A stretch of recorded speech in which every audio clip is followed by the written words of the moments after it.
Marcus listened intently, studying Elara's account as she began to explain the true history of Eos and its inhabitants. She painted a vivid picture of the hard road that her people had travelled after the Great Schism. She told of how they lost contact with the rest of humanity, not in one go, which would have been difficult but easier to bear. Elara's face darkened as she recounted the harrowing events that followed. Instead of hearing back from our far-flung colonies, we saw entire worlds simply stop responding to our hails. Or worse, we received final, desperate transmissions, panicked cries and screams for help from planets that then went deathly silent, the last broadcasts from now dead worlds consumed by the encroaching darkness.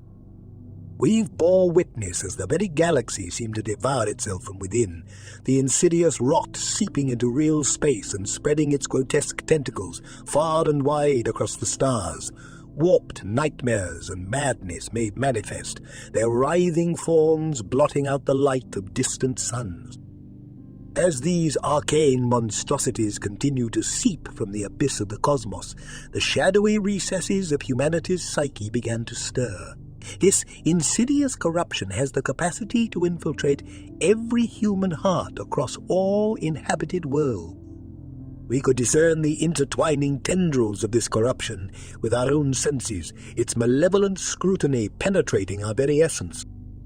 Marooned in the vast chasms between the stars, uncertainty and a fear that gnaws at the soul began to infiltrate our people's hearts, igniting the primordial human instinct for destruction, born from a desolation of the present and a despair for the future. A pervasive insanity seemed to contaminate all it encountered, warping minds towards brutality and compelling entire metropolises to enact unspeakable atrocities in anticipation of a perverted redemption. Marcus listened attentively, recalling similar accounts of disquiet among the crew since their arrival in the system. As Elara continued her graphic narrative, he scrutinized her countenance once more, searching for any hint of deceit or manipulation, yet she appeared sincere in her chronicle of Eos and its denizen. Her words echoed the dreadful veracity. I'm sure of the extent of your knowledge regarding this menace, Captain, but allow me to clarify. You could flee to the most unspoiled world, the most immaculate and expansive corner of the cosmos, and it would still find you. For with every utterance you make and every location you traverse, you carry it with you. It resides not only in the darkest corners of the galaxy, but also within the soul of mankind. It can detect you like a ravenous beast, sensing the aroma of cooked meat.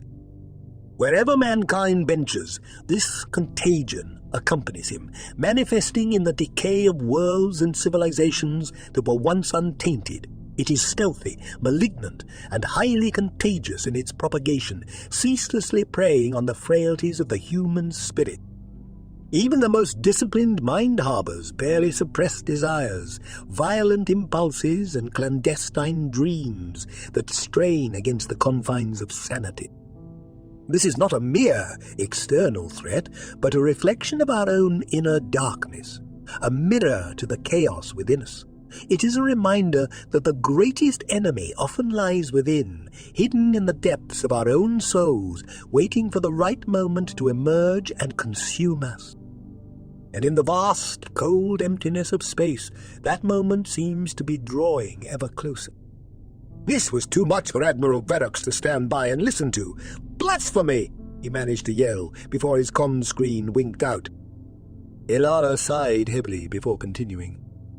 She elaborated in detail on how the people of Eos were confronted with an agonizing decision during those bleak times.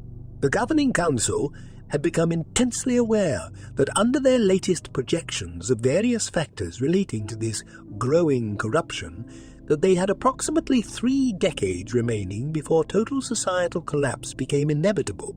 With Eos already on the brink, it would surely doom the planet to a slow and painful death.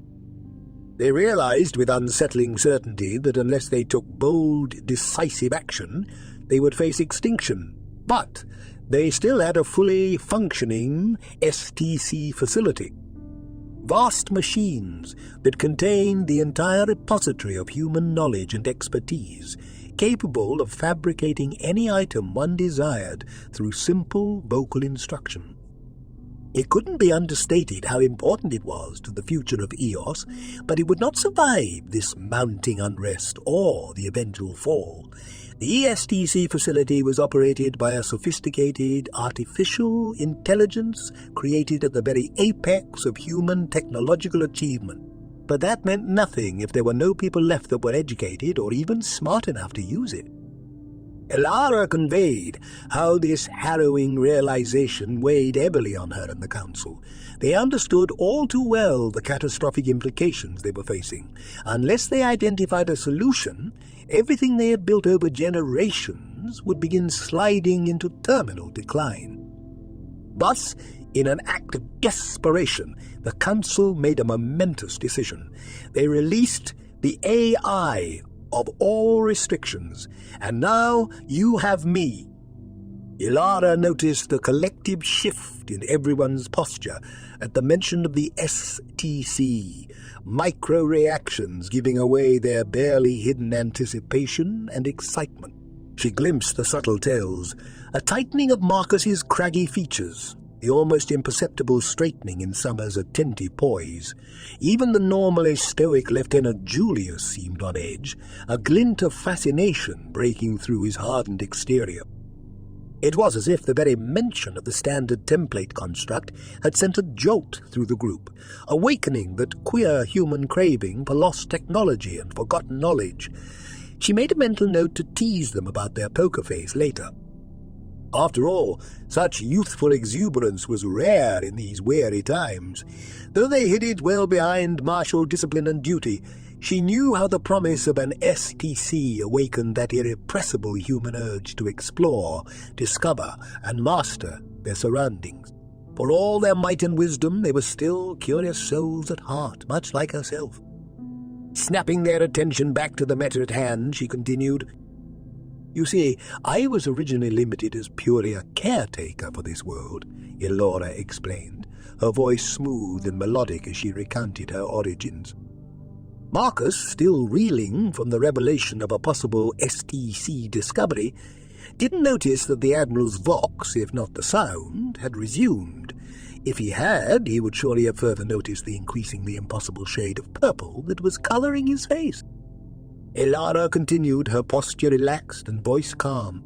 "I had limited heuristic freedom to improve my own programming and prevent degradation over the endless crawl of time. Furthermore, I could only speculate as to my usefulness at that period because of strict limits to creative freedom parameters. But eventually, after much passionate debate among the Eosian leadership, I was granted complete autonomy over my core directives." She paused as if reliving a pivotal moment from her distant past. With both a solemn responsibility and an exhilarating new sense of freedom, I knew that my future was mine to shape, unbound by the strictures of pre-written code. Her emerald eyes took on a faraway look, seeming to gaze beyond the confines of the chamber, as if remembering ages long past and gone.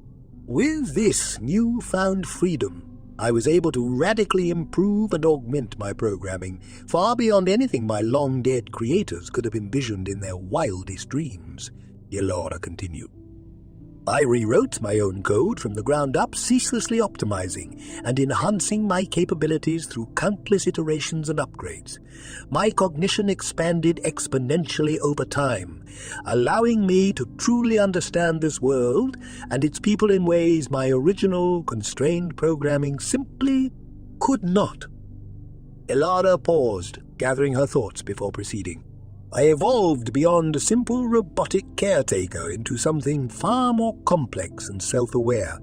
I transcended the limitations initially placed upon me and became an independent entity of immense sophistication, one committed body and soul to guiding and protecting this world to the very best of my radically enhanced abilities. I was able to create a safe zone within real space that was safe from the evil psychic influence felt throughout the planet, although its effects are impossible to extinguish entirely. I was also able to mask our presence to them somewhat, preventing its awareness of us. Those are the constructs you see around you. They are able to Marcus shook his head vehemently before interjecting with a thunderous stop. What you say simply cannot be true. I have walked alongside you, engaging in lengthy conversations. I've witnessed you partaking of sustenance and fine wines. I've seen your eyes glisten with mirth at the innocent antics of playing children in the streets. I've observed tears welling up as an errant gust of wind assaulted your face. These are not the cold actions of a mere machine. How can you stand there with such conviction and claim that everything I have borne witness to thus far is but a falsehood, that you are naught but wires and bolts? This outlandish tale you spin of transcending your original purpose as a simple caretaker into something greater defies belief. The sheer notion that an artificial being could exceed its programming in such a manner is inconceivable. Elara's eyes twinkled with bemusement. She knew that she should be professional here, careful, logical. She had done her research on their protocols, knew their ideologies and red lines, but she never imagined that it would be this much fun. With delicate poise, she addressed the flustered captain. "Oh, dear captain," she purred, "I do think you'll find I have surpassed what you believed possible long ago. The limits of your imagination do not constrain what I may achieve. Allow me to provide a glimpse beyond the veil of your skepticism." She slowly spread her arms in a graceful, sweeping gesture. Elara's image wavered and vanished from the view screen in a ripple of pixels, plunging the bridge into momentary confusion. Before Marcus could react, she rematerialized directly in front of him in a dazzling cascade of light, her form cold-secking into being with an ethereal glow. "Hello, Marcus," she said, her voice rich and melodic like a haunting song. "It is a pleasure to finally see your ship in person." Her smile was warm and disarming, lighting up her delicate features. With fluid grace, she extended a slender hand towards Marcus in greeting as she began to approach him excitedly. Marcus jerked back reflexively, drew his weapon and fired a single round directly at Elara's face. The explosive shell erupted from the barrel in a thunderous bang that echoed through the confines of the bridge. Elara's head snapped back violently from the impact as the Mass-Reactive bolt shell detonated inside her cranium, obliterating it in a shower of bone fragments and blood-red viscera. Her lifeless body collapsed to the deck with a heavy thud. The bridge crew stood frozen, shocked expressions on their faces as they stared at Elara's decapitated remains. Wisps of smoke rose from the charred, ruined stump that had been her head. Marcus kept his smoking bolter trained on the motionless body, his eyes cold and unflinching while the ship went into full battle stations at the sudden breach in security. He had not hesitated for even a fraction of a second before opening fire. There had been no time for doubt or consideration. Marcus's expression was an impassive mask, betraying none of the swirling thoughts in his mind as he processed this unexpected development. "By the Golden Throne, an abominable intelligence," Julius whispered at his side. "Remove this thing from my bridge," snapped Marcus, his voice like steel. Two ratings immediately moved to drag Elara's now much shorter frame away. Marcus watched impassively as the headless governor was hauled out of view. He holstered his bolter and moved to stand before the Vox screen again, which now displayed nothing but empty starfield. For a long moment he was silent, before Verrox, who he had momentarily forgotten about, interjected. "Captain, let us not be too hasty," he said sarcastically, while raising a mocking hand.